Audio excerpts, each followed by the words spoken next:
യെശയ്യാവ് അധ്യായം 7.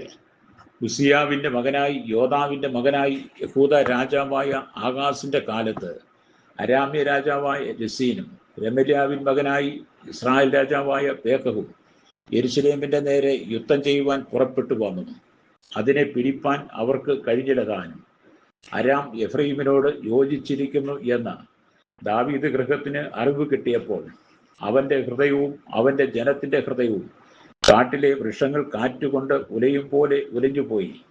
അപ്പോൾ യഹോവ യെശയ്യാവോട് അരുളിച്ചതെന്തെന്നാൽ, നീയും നിന്റെ മകൻ ശെയാർ യാശൂബും അലക്കുകാരന്റെ വയലിലെ പെരുവഴിക്കൽ മേലെ കുളത്തിന്റെ നീർപ്പാത്തിയുടെ അറ്റത്ത് ആകാശിനെ എതിരേൽപ്പാൻ ചെന്ന് അവനോട് പറയേണ്ടത്, സൂക്ഷിച്ചുകൊള്ളുക, സാവധാനമായിരിക്കുക. പുകയുന്ന ഈ 2 മുറിക്കൊള്ളി നിമിത്തം, അരാമിന്റെയും രെസീന്റെയും രമര്യാവിൻ മകന്റെയും ഉഗ്രകോപം നിമിത്തം നീ ഭയപ്പെടരുത്, നിന്റെ ധൈര്യം ക്ഷയിച്ചു പോകുകയുമരുത്. നാം യഹൂദയുടെ നേരെ ചെന്ന് അതിനെ വിഷമിപ്പിച്ച് മതിൽ ഇടിച്ച് കടന്ന് തബേലിന്റെ മകനെ അവിടെ രാജാവായി വാഴിക്കണം എന്ന് പറഞ്ഞു. അരാമും എഫ്രയീമും രമര്യാവിന്റെ മകനും നിന്റെ നേരെ ദുരാലോചന ചെയ്യക്കൊണ്ട് യഹോവയായ കർത്താവ് ഇപ്രകാരം അരുളിച്ചെയ്യുന്നു, അത് നടക്കയില്ല, സാധിക്കുകയുമില്ല. അരാമിന് തല ദമ്മേശക്ക്, ദമ്മേശക്കിന് തല രെസീൻ. 65 സംവത്സരത്തിനകം എഫ്രയീം ജനമായിരിക്കാതെ വണ്ണം തകർന്നു പോകും. എഫ്രയീമിന് തല ശമര്യ, ശമര്യർക്ക് തല രമര്യാവിന്റെ മകൻ. നിങ്ങൾക്ക് വിശ്വാസമില്ലെങ്കിൽ സ്ഥിരവാസവുമില്ല. യഹോവ പിന്നെയും ആകാശിനോട്, നിന്റെ ദൈവമായ യഹോവയോട് താഴെ പാതാളത്തിലോ മീതെ ഉയരത്തിലോ ഒരു അടയാളം ചോദിച്ചു കൊള്ളുക എന്ന് കൽപ്പിച്ചതിന് ആകാശ്, ഞാൻ ചോദിക്കുകയില്ല, യഹോവയെ പരീക്ഷിക്കുകയും ഇല്ല എന്ന് പറഞ്ഞു. അതിന് അവൻ പറഞ്ഞത്, ദാവീദ് ഗൃഹമേ കേൾപ്പിൻ, മനുഷ്യരെ മുഷിപ്പിക്കുന്നത് പോരാഞ്ഞിട്ടോ നിങ്ങൾ എൻ്റെ ദൈവത്തെ കൂടെ മുഷിപ്പിക്കുന്നത്. അതുകൊണ്ട് കർത്താവ് തന്നെ നിങ്ങൾക്ക് ഒരു അടയാളം തരും.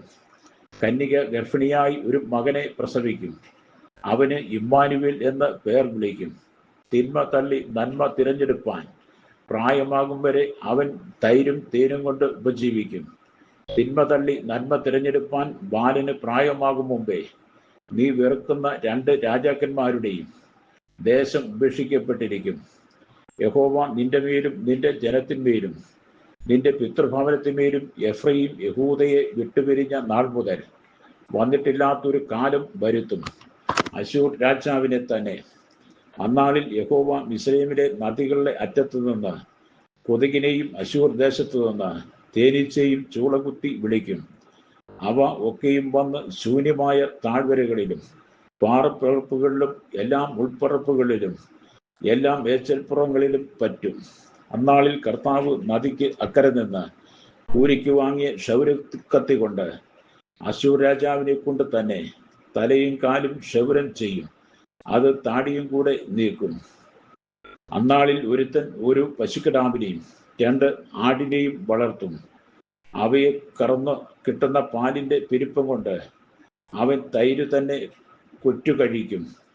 ദേശത്ത് ശേഷിച്ചിരിക്കുന്ന ഏവരുടെയും ആഹാരം തൈരും തേനും ആയിരിക്കും. അന്നാളിൽ 1000 വെള്ളിക്കാശ് വിലയുള്ള 1000 മുന്തിരിവള്ളി ഉണ്ടായിരുന്ന സ്ഥലമൊക്കെയും മുള്ളും പറക്കാരിയും പിടിച്ചു കിടക്കും. ദേശമൊക്കെയും മുള്ളും പറക്കാരിയും പിടിച്ചു കിടക്കുന്നതിനാൽ മനുഷ്യർ അമ്പും വില്ലും എടുത്തുകൊണ്ട് മാത്രമേ അവിടേക്ക് ചെല്ലുകയുള്ളൂ. തൂമ്പ കൊണ്ട് കിളച്ചു വന്ന എല്ലാ മലകളിലും മുള്ളും പറക്കാരിയും പേടിച്ചിട്ട് ആരും പോകുകയില്ല. അത് കാളകളെ അഴിച്ചു വിടുവാനും ആടുകൾ ചവിട്ടിക്കളവാനും മാത്രം ഉതകും.